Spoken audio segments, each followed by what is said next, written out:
Welcome to this week's 10-Minute Trends hosted by Direct Agents. My name is Megan Conahan. I'm the EVP at Direct Agents. I'm Jackson Richards, Director of Strategy with Direct Agents. As always, if you do have any questions as we go through, do feel free to chat them to us, and if we have some time, we will get to them. So today, we're going to cover kind of three main things. One, holiday has somehow officially begun. D2C brands have started launching more sales, and then Amazon launches luxury. Okay, so first up, holiday has begun. It's not even Q4 yet. This is so crazy. But Jackson, even as a consumer, I've started already seeing gift guides, holiday messaging, holiday sales. So can you talk a little bit about kind of what our data is showing and then what that means for brands too? Sure. So we've talked about this, in several weeks over the past 6 months. And we already know, just in years past that like holiday shopping has kind of been pulled earlier and earlier. But that trend has been exacerbated this year, and we have already started, we expected this, but we've already started now seeing holiday shopping and gift guides, as you said, start moving up. So with the end of the Q3 approaching, we're beginning to see holiday-related search queries picking up very rapidly. So while we began seeing like general Halloween keywords show up on Amazon as late as July this year, this week the gifts and holiday category grew 56% week over week, which that kind of growth just kind of like says right there, okay, now like we are in like the very big, like the beginning of the real shopping season for holidays. And that doesn't only include like Christmas, of course, that includes Halloween and things like that too. But we know with the expected Prime Day next month, that's everything's again being pulled forward. So we saw the search query in Amazon Halloween decorations ranked 14 out of all search terms in Amazon this week. And to be clear, in late September, these sorts of terms over the last few years do tend to come up towards the top. Being 14 in mid-September is quite high, and it's much sooner than we would have seen in years past. But what we saw last year is towards the end of September, Amazon gets flooded with search terms for Halloween. So I expect that to be, if it's not already happening as of like today, I would expect that for next week.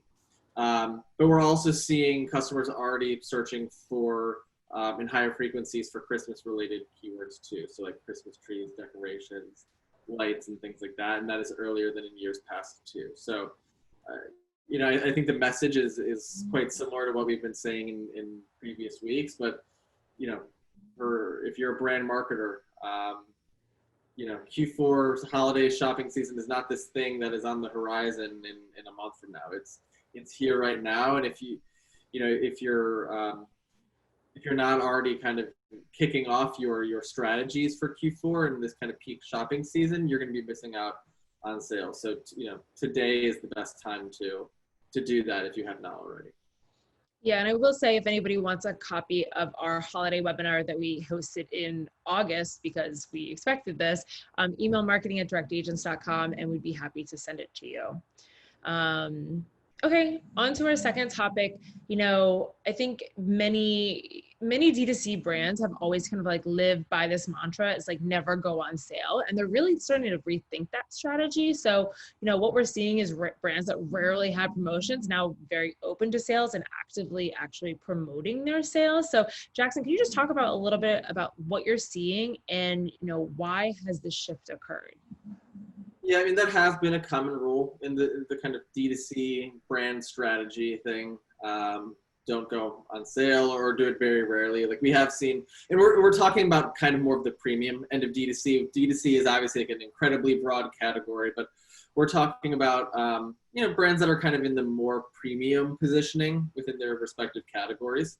And many traditional retailers have like trained their shoppers to wait for sales. Department stores, Gap. All Bed Bath and Beyond. So many of these retailers, most of their revenue comes from these deal periods. Labor Day, Memorial, obviously like holiday sales, things like that. So for D2C, they've tried to avoid that trap.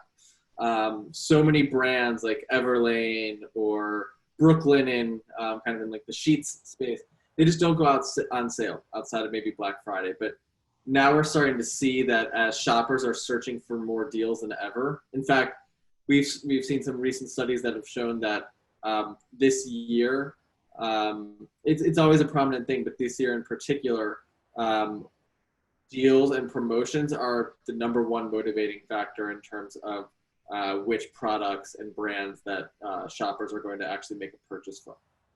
So direct-to-consumer companies, especially in that kind of like more premium space, have had to adapt to that.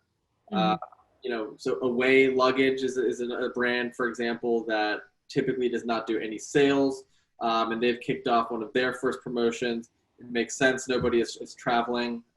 Everlane, women's focused apparel company, announced a big sale. Peak Design, a high-end kind of handbag or bag company, launched their first sale in 8 years. And it's an adaptation, right? So one, yes, of course, there's been declining sales this year for many brands across a wide array of categories, but there's also the need to clear out inventory and manage storage and warehousing costs. And it's just too crowded right now, in the market for brands to not have sales in terms of some format. So I think the kind of takeaway for brands here is really dig deep to see what sorts of promotions and sales that you can offer your customer, even if it's on just a select group of products, and not just for Black Friday, right? If you're waiting for the week of Black Friday or, Cyber Monday, a lot of the holiday shopping is going to be done before that. And consumers are already researching which brands are going on sale, are currently on sale or planning to go on sale. So, that just is going to be on the top of most shoppers' minds. And there might be a lot of sales left on the table if you are foregoing sales this season, because that's just been your brand strategy in years past. Yeah. If anybody is out there from Rothy's, the D2C shoe company, if you have a sale, I will happily buy so much of your inventory. I love those things. Finally, the last topic I wanted to cover with you is Amazon launched its first luxury store with its partner, Oscar de la Renta, which is really exciting. It's also really interesting because luxury brands have traditionally been very hesitant to partner with Amazon. And obviously Oscar de la Renta has a lot of really great reasons why they made this move. But Jackson, can you talk a little bit about what Amazon is doing? And do you expect other kind of luxury brands to follow suit? Or do you think this is kind of still going to be a real big challenge for Amazon? Yeah. So, Megan, going back to probably the very first episode of our 10-minute trends and kind of the reason why we decided to start doing this webinar is the common theme that is usually tying together most of our weekly episodes, which is just the fact that the pandemic and everything going on in 2020 has accelerated the movement of all of these trends we've seen in business, in retail, in marketing. And definitely all of the topics we've talked about today share that common theme, and especially this one here in terms of what's happening in the luxury market. So luxury has been a category where physical retail has been very sticky over the years, where we've seen other verticals really be quick adopters to e-commerce or, in terms of e-commerce or kind of digital first brand strategy. Luxury brands have been slow to adapt to that. People often buy luxury items in stores at full price, either often at brand outlets or department stores, high-end department stores, things like that. But consumer behavior is shifting, and it has been shifting, but that shift has been accelerated this year, right? Fewer people are shopping in stores. I don't think that is going to change and revert back to how it was once we have a vaccine or once it's safer to do that. I think this is just the way that consumers in the US and around the world are going to be shopping going forward. And luxury brands are just kind of coming to that, accepting that fact at this point.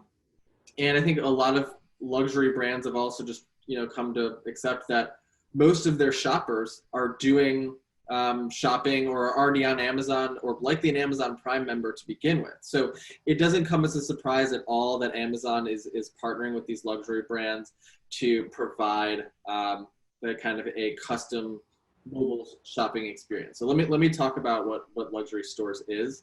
Mm-hmm. Yes, Oscar de la Renta is like the first kind of partner, but more partners are expected to roll out this week. But what it is, essentially, it's a custom mobile storefront experience where brands can customize their presence there through content, through video.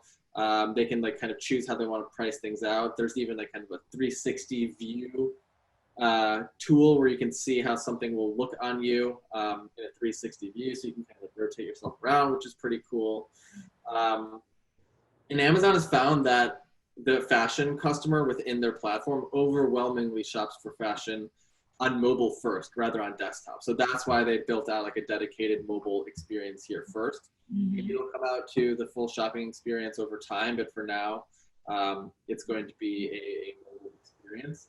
But I think this is, just kind of a bellwether for a general trend, which is that luxury brands, which have historically been slower to adopt than other verticals, a digital first mentality, that this is going to be an incredibly quick shift for them.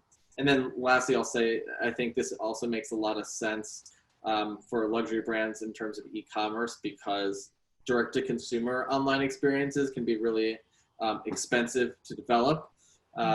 And through the store experience, I think there'll be a lot less friction because their shoppers are already spending time on Amazon. Yeah, I think one of the quotes or one of the topics from the CEO also kind of mentioned when people buy traditionally from their .com, their return rate was something like 30% versus in store. And Amazon is obviously actively can figure that out for them, right? With the virtual try-ons, with their just like ease of returns and shipping. So yeah, I mean, it makes a lot of sense. So this is gonna be really interesting to see. So, but that's about it today for our 10-minute trends. If you do have any questions, please feel free to email marketing@directagents.com, and we will see you all next week, Wednesday at 1:30 Eastern. Thanks so much, and thanks, Jackson.